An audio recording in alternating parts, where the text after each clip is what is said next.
வணக்கம் தமிழ் நேயர்களுக்கு வணக்கம், பொங்கல் வாழ்த்துக்கள். இப்போ இங்கே எங்கே வந்திருக்கோம் பார்த்தீங்கன்னா, திருநெல்வேலி மாவட்டத்தில் உள்ள லக்ஷ்மி நாராயணன் டெம்பிள் அப்படின்னு வந்திருக்கோம். இந்த கோயிலோட சிறப்பு பார்த்தீங்கன்னா ஜடாயுது தீர்த்தம்னு சொல்லிட்டு இங்கே 3 தீர்த்தம் இருக்குது. இதோட வரலாறு வந்து நம்ம உள்ளே போகிறோம், உள்ளே போயிட்டு நம்ம அவங்ககிட்ட கேட்கலாம்.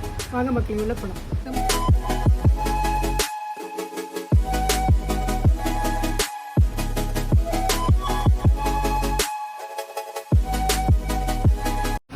என் பேர் மோகன்.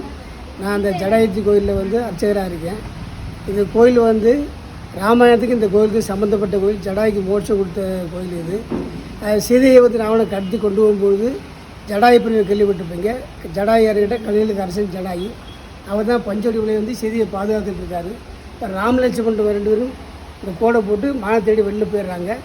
அப்போ வந்து ஜடாயு தான் பாதுகாத்துட்டு இருக்காரு. இப்போ ராவணன் சன்னியாசி வயசில் வந்து சீதையை கடத்த முயற்சி பண்ணுறான்.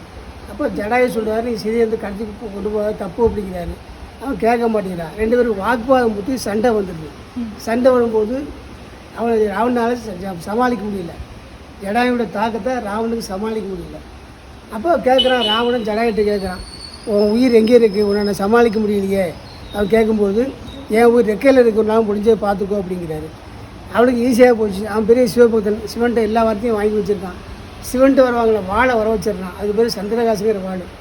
அது வந்த உடனே ஜடாயோட ரெக்கையை வெட்டிட்டு சீதையை கட்டி கொண்டு போகிறான். பின்னாலே ஜடாயு வராரு.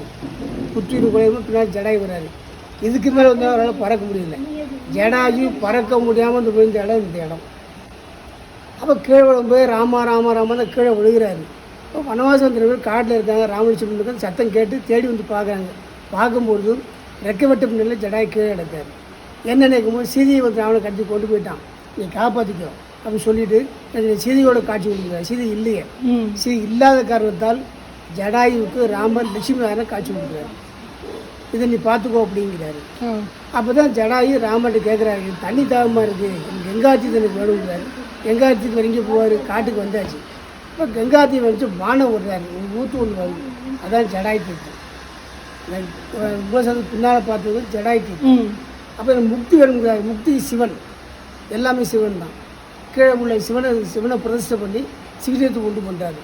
ராமுடைய கால் பாதம் பட்டோட ராமதீர்த்தம்.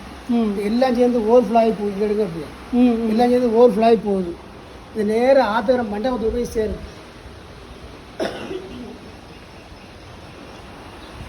அந்த மண்டபத்தில் அது பேர் ஜடாயு படித்துறைன்னு பேர். இந்த தீர்த்தத்தில் போய் சேர்றதுனால அது பேர் ஜடாயு படித்துறைன்னு பேர். அந்த மண்டபத்தில் போய் ஜடாய்க்கு ராம திதி கொடுக்குறாரு.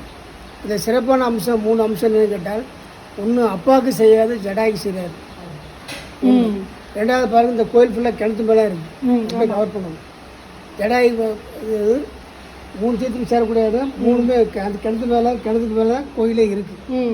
3 சேர்ந்து ஒரு பிரயத்தை போகுதா, ஜடாயு தீர்த்தம், சிவதீர்த்தம், ராமதீர்த்தம். இந்த 3 கிணறும் பார்த்தா முக்கோண ஷேப்பில் வரும். ஓகே. இந்த முக்கோணத்துக்கும் இந்த கிணத்து மேலே உள்ள இதுக்கும் ஒரு வைப்ரேஷன் உண்டு. ஒரு தீர்த்தத்துக்கும் இந்த முக்கோணத்துக்கும் சயின்டிஃபிக்காக ஒரு வைப்ரேஷன் உண்டு. காசி உள்ள வைப்ரேஷன் இங்கே இருக்குன்னு சொல்லி தியானம் பண்ணிட்டு போவாங்க எல்லோரும். அடுத்த ஒரு விசேஷம் என்னன்னு கேட்டால், இங்கே உள்ள சிவனுக்கு நீங்களே அபிஷேகம் பண்ணலாம். காசி தீர்த்தம் அப்படிங்கிறதுனால காசி உள்ள சிஸ்டம் இங்கேயும் உண்டு. அதுக்கு பிரதோஷ வழிபாடு முறைப்படி நடத்தணும். சும்மா தண்ணியில் ஊற்றக்கூடாது. முறைப்படி வந்து நீங்களே பண்ணலாம். அந்த மாதிரி விசேஷமான கோயில். ஆடி மாதம், தை மாதம், புரட்டாசி மாதத்துக்கு அன்னதானம் உண்டு. தர்ப்பணம் வந்து வந்து சாப்பிட்டு போவாங்க. வாய்ப்பு இருந்தால் 3 அமாவாசைக்கு வந்து கலந்துக்கலாம் எல்லாரும். கண்டிப்பாக. நன்றியா. நன்றி.